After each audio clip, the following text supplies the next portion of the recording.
తెలంగాణలో కేసీఆర్ అండ్ ఫ్యామిలీని కొట్టే మొనగాడ అంత సీన్ ఎవరికుంది అసలు? కేసీఆర్ని కాదని ప్రజలు ఇంకొకరికి ఓటేస్తారా? వేరే పార్టీకి తమను పరిపాలించే అవకాశం ఇస్తారా? 2023 డిసెంబర్ వరకు కూడా ఇలాగే అనిపించేది. కానీ 10 ఏళ్ల తర్వాత మార్పు కోరుకుంది తెలంగాణ ప్రజలు. ప్రత్యేక రాష్ట్రం ఇచ్చిన కాంగ్రెస్ను కరుణించారు తెలంగాణ ప్రజానీకం. అధిష్టానం ఆశీస్సులతో రేవంత్ రెడ్డి సీఎం అయ్యారు. సీఎంగా త్వరలో ఫస్ట్ బర్త్డే కేక్ కూడా కట్ చేయడానికి రెడీ అవుతున్నారు. ఆయన సూపర్గా పాలిస్తున్నామంటూ ప్రజా విజయోత్సవాలు మొదలుపెట్టారు. మరి ఎన్నో హామీలు ఇంకెన్నో ఆశలు కల్పించి పగ్గాలు చేపట్టిన రేవంత్ ఈ సంవత్సర కాలంలో సాధించిందేమిటి? ప్రజా విజయోత్సవాలు జరుపుకునేంత గొప్పగా ఉందా ఆయన అడ్మినిస్ట్రేషన్? తన ఏడాది పాలనతో హస్తం పాటి ప్రజల మనసు గెలుచుకోగలిగిందా? లేక వాళ్ళ నెత్తిన చేపెట్టి బాబోయ్ అని దండం పెట్టేలా చేసిందా? ఈ 1 ఇయర్లో చేసిన పనులు, తీసుకున్న నిర్ణయాలతో సీఎంగా రేవంత్ రెడ్డి ఎన్ని మార్కులు సాధించారు? 3 రంగుల జెండా పట్టి సింగమోలే కదిలినాడు కాంగ్రెస్ సూర్యుడు, నిగ్గదీసే మొనగాడు. గతేడాది ఎన్నికల ప్రచారంలో మార్మోగిన పాట వినగానే గూస్ బంప్స్ వచ్చేసి ఓ కిక్కిచ్చి తెలంగాణ మొత్తం రేవంత్ రెడ్డి మానియా పాకేలా చేసింది ఈ సాంగ్. ఈ ఎలివేషన్ సాంగ్ బ్యాక్గ్రౌండ్లో ప్లే చేసుకుంటూ అప్పటి అధికార పక్షాన్ని చీల్చి చెండాడారు రేవంత్ రెడ్డి. పాదయాత్రలు చేసి కేసీఆర్, కేటీఆర్, హరీష్ రావుని టార్గెట్ చేసుకుని వదిలిన మాటల తూటాలతో రాష్ట్రాన్ని ఓ ఊపు ఊపి అందర్నీ తన వైపు తిప్పేసుకున్నారు. ఆ రిజల్ట్ ఎన్నికల్లో కనిపించింది. తెలంగాణ ఇచ్చిన కాంగ్రెస్ ఎదురుచూపులకు కూడా బ్రేకేస్తూ 10 ఏళ్ల కష్టానికి ప్రతిఫలంగా స్వీట్ విక్టరీ కొట్టారు. సీనియర్ల లాబీయింగ్ అలకలు దాటుకుని సీఎం అవ్వాలన్న తన చిరకాల వాంఛ నెరవేర్చుకున్నారు. రేవంత్ రెడ్డి అనే నేను అంటూ ఎల్బీ స్టేడియంలో ప్రమాణ స్వీకారం చేస్తే తెలంగాణలో రీసౌండ్ వచ్చింది.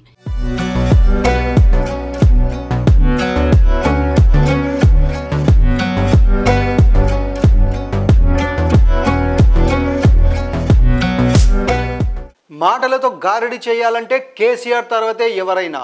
ఉద్యమం పేరు చెప్పి ఆంధ్ర వాళ్ళని టార్గెట్ చేసినా, తిట్లు శాపనార్థాలు పెట్టి పబ్బం గడుపుకున్నా, సీఎంగా పాలించినంత కాలం ఎదురుదాడి చేస్తూ దబాయిస్తూ తల ఎగరేయడం కేసీఆర్కే చెల్లింది. అదేంటని అడిగితే మా తెలంగాణలో ఇంతే అంటూ ప్రాంతం సెంటిమెంట్ వాడేసేవారాయన. భాష విషయంలో కేసీఆర్కు ఏమాత్రం తీసిపోవట్లేదు రేవంత్ రెడ్డి.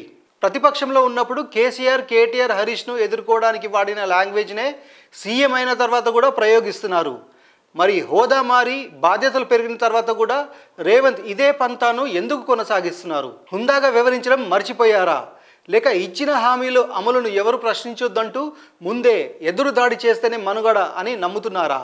మహాలక్ష్మి, రైతు భరోసా, గృహజ్యోతి, ఇందిరమ్మ ఇండ్లు, యువ వికాసం, చేయూత కాంగ్రెస్ను గెలుపు ముంగిట నిలబెట్టడంలో ఈ 6 గ్యారంటీలదే ముఖ్య పాత్ర.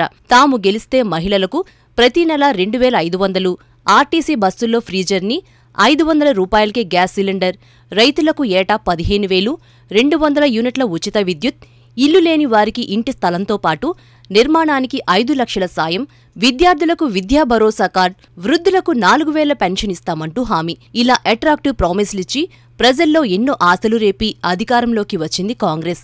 మరి పగ్గాలు చేపట్టిన తర్వాత ఫ్లాగ్షిప్ స్కీమ్స్లో ఎన్ని నెరవేర్చారు అంటే ఈ విషయంలో ఆన్సర్ 50-50 అనే చెప్పాలి. ప్రభుత్వం ఏర్పడిన 48 గంటల్లోనే ఆర్టీసీ బస్సుల్లో మహిళలకు ఉచిత బస్సు ప్రయాణ సౌకర్యం కల్పించారు. రాజీవ్ ఆరోగ్యశ్రీ కవరేజ్ని 10 లక్షలకు పెంచి ప్రజల మనసు గెలిచారు.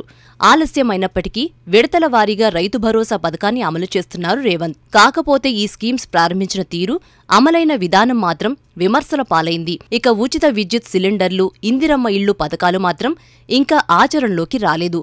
వీటి అమలు కోసం చేస్తున్న సర్వేలు, రేషన్ కార్డు ఉండాలంటూ పెడుతున్న నిబంధనలు చాలామందికి చికాకు తెప్పిస్తున్నాయి.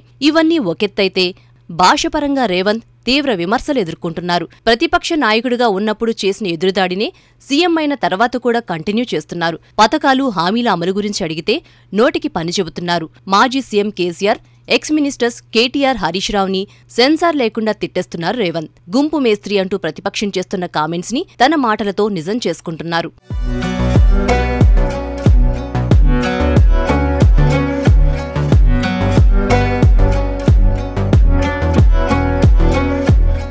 ఏదైనా పని ప్రారంభించినప్పుడు మంచి చెడు 2 ఉంటాయి. కాకపోతే గుడ్ కన్నా నెగటివిటీకే ఎక్కువ పబ్లిసిటీ వస్తే బ్యాడ్ కాస్త అగ్లీగా మారిపోవడం ఖాయం. సీఎంగా రేవంత్ తీసుకున్న నిర్ణయాల్లో వావ్ నుంచి వామ్మో అనేలా చేసిన కాన్సెప్ట్ ఏదైనా ఉందా అంటే హైడ్రాదే ఫస్ట్ ప్లేస్. కబ్జాలు, అక్రమ కట్టడాలు అరికట్టడం, ఆక్రమణలు తొలగింపు అంటూ ఎత్తుకున్న నినాదం.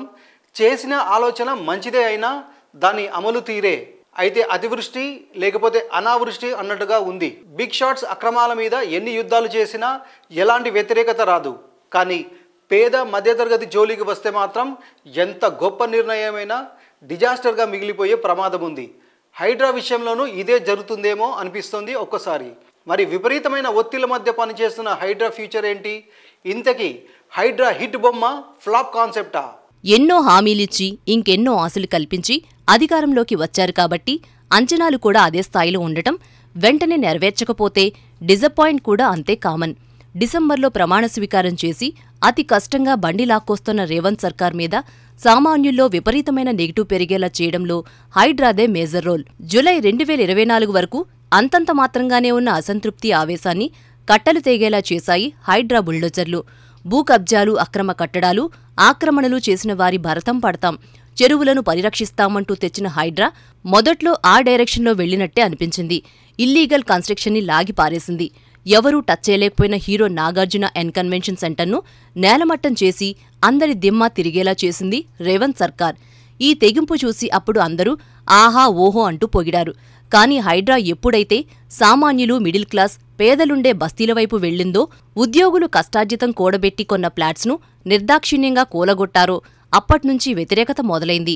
మూసీ ప్రక్షాళనంటూ అక్కడ చేపట్టిన కూల్చివేతలు ఉద్రిక్తత క్రియేట్ చేసింది. మీరేమో సకల సౌకర్యాల మధ్య నివసిస్తారు, పేదవారికి కనీస సౌకర్యాలు వద్ద మూసీ రివర్ బెడ్లో ఉండేవారిని డబుల్ బెడ్రూంలకు తరలిస్తామంటూ ఎన్ని హామీలిచ్చినా, ఇంకెన్ని బుజ్జగించే ప్రయత్నాలు చేసినా హైడ్రా అంటే ఓ బూచిగా మిగిలిపోయేలా కనిపిస్తోందిప్పుడు. అలాగని ఇదేమీ ఫెయిల్యూర్ కాన్సెప్ట్ కాదు, కానీ భయంకరమైన కాంట్రోవర్సీ అని చెప్పక తప్పదు.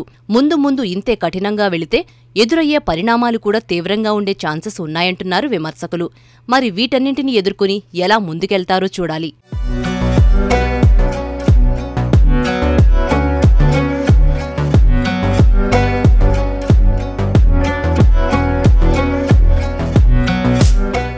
ఇక హైడ్రా పుణ్యమాని తను దెబ్బలు తింటూ బ్యాండేజీలు కట్టుకుంటుంది హైదరాబాద్ రియాలిటీ సెక్టర్. కేసీఆర్ పాలనలో దూసుకుపోయిన నిర్మాణ రంగం మొహం వాచిపోతుంది కాంగ్రెస్ తీసుకుంటున్న నిర్ణయాల వల్ల. ఒక్క ముక్కలో చెప్పాలంటే రేవంత్ పాలనలో కన్స్ట్రక్షన్ ఇండస్ట్రీ కుదేలైపోయింది. 6 నెలల క్రితం వరకు హైదరాబాద్లో ఫ్లాట్స్, అపార్ట్మెంట్స్, విల్లాలు కొనాలని ఆరాటపడ్డవారెందరో హైడ్రా తీసుకొచ్చి అక్రమాల పేరుతో నిర్మాణాలను కూల్చేస్తుంటే ఏది అక్రమమో ఏది సక్రమమో తెలియక చాలామంది సైలెంట్ అయిపోయారు. ఇంకేముంది, సేల్స్ డౌన్ అయి నేల చూపులు చూస్తుంది హైదరాబాద్ రియాలిటీ సెక్టర్. ఎంక్వైరీలు కూడా పూర్తిగా తగ్గిపోయాయి. ఇలా అయితే కష్టమంటోంది. డిప్యూటీ సీఎం మంత్రులతో జరిగిన మీటింగ్లో తేల్చి చెప్పేశారు హైదరాబాద్ నిర్మాణ రంగానికి చెందిన ప్రతినిధులు. తెలంగాణ సీఎంగా రేవంత్ రెడ్డి పగ్గాలు చేపట్టాక మావాడే అని ఆయన మీద ఇలాంటి ఆశలు చాలానే పెట్టుకున్నారు రియల్ ఎస్టేట్ ఇండస్ట్రీకి చెందిన వారంతా. రేవంత్ మాత్రం వాళ్ల ఆశల్ని నిర్దాక్షిణ్యంగా తుంచిపారేశారు తన నిర్ణయాలతో. కాంగ్రెస్ ఏడాది పాలనలో తీవ్రంగా నష్టపోయిన సెక్టార్ ఏదైనా ఉందంటే అది కన్స్ట్రక్షన్ రంగమే. ఎంకరేజ్మెంట్ సంగతి పక్కన పెడితే కనీసం మాట సాయం దక్కలేదు హైదరాబాద్లోని రియాలిటీ ఎస్టేట్ డెవలపర్స్కు. జీహెచ్ఎంసీ, హెచ్ఎండిఏ, రెరా అంటూ అందరి చుట్టూ తిరిగి కోట్లలో ఫీజులు కట్టి అనుమతులు తెచ్చుకుని నిర్మాణాలు చేపట్టిన వారెందరో. రేవంత్ సర్కార్ మాత్రం ఎవరో అక్రమాలు చేపడితే, ఇంకెవరో కబ్జాలు చేస్తే ఆ నిందను అందరి మీద మోపేసి హైడ్రా పేరుతో చెలరేగిపోయింది. ఈ ఇంపాక్ట్ రియల్ ఎస్టేట్ సెక్టార్ మీద తీవ్రంగానే పడింది. సేల్స్ తగ్గిపోయి ఇన్వెంటరీలు మిగలడం ఈ 10 ఏళ్లలో ఇదే ఫస్ట్ టైం. చాలా డ్యామేజ్ జరిగిన తర్వాత రేవంత్ అండ్ కో మీటింగ్ పేరుతో రియల్టర్లతో సమావేశమైనా ఈలోగా బాగా డ్యామేజ్ జరిగిపోయింది. ప్రాపర్టీ కొనుగోలుకు బయస్ ముందుకు రావట్లేదిప్పుడు. హైడ్రా పుణ్యమాని హైదరాబాద్లో రియల్టీ సెక్టార్ను మటాష్ చేసేశారనే అపవాదు కూడా మూటకట్టుకున్నారు రేవంత్.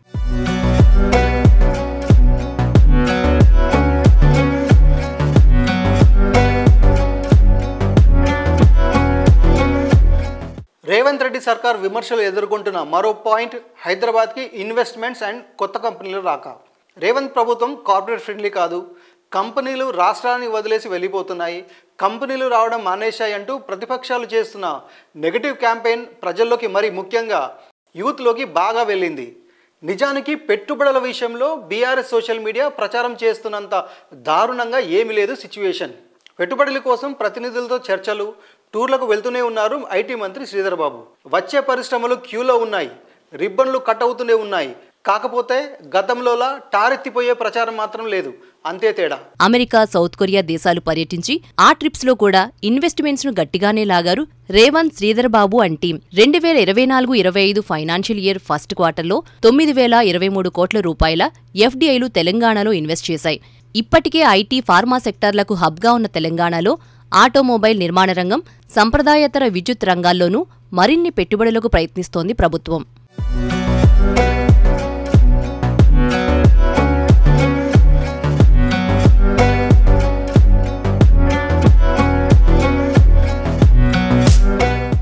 గత ప్రభుత్వం అప్పులు, ఆర్థిక కష్టాలు, నిరుద్యోగుల ఆందోళనలు, బెటాలియన్ పోలీసుల సమ్మె, కొందరు మంత్రుల సహాయ నిరాకరణ వంటి ఇబ్బందికర పరిస్థితులు ఉన్నాయి.